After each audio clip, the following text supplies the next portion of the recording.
Мојот живот и мојата слобода се во опасност, затоа барем за сега не можам да се вратам во Македонија. Новинарот Ларис Гајзер во ексклузивно интервју за Алфа открива со што се соочил откако ја објави мега аферата Рекет.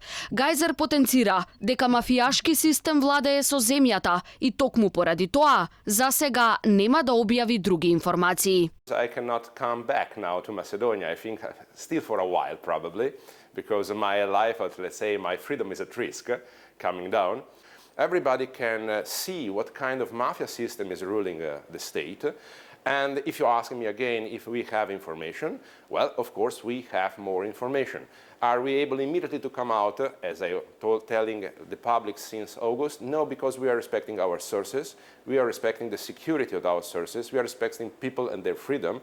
Гајзер вели, чуден е фактот што откако ексклузивата за Рекет, подкрепена со аудио материјал, виде бел ден, буквално никој од земјава не побарал таа да биде стопирана.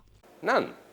Absolutely none called us, absolutely none tried to intervene to stop us. We did not receive any information or any request. Голема меѓународна мрежа му дава поддршка на премиерот Заев, иако тој нема ниту елементарно знаење како се води држава, вели Гајзер, и додава дека оваа власт ги има сите одлики на недемократски режим. You have a state that is not working as a state. You have a sort of regime.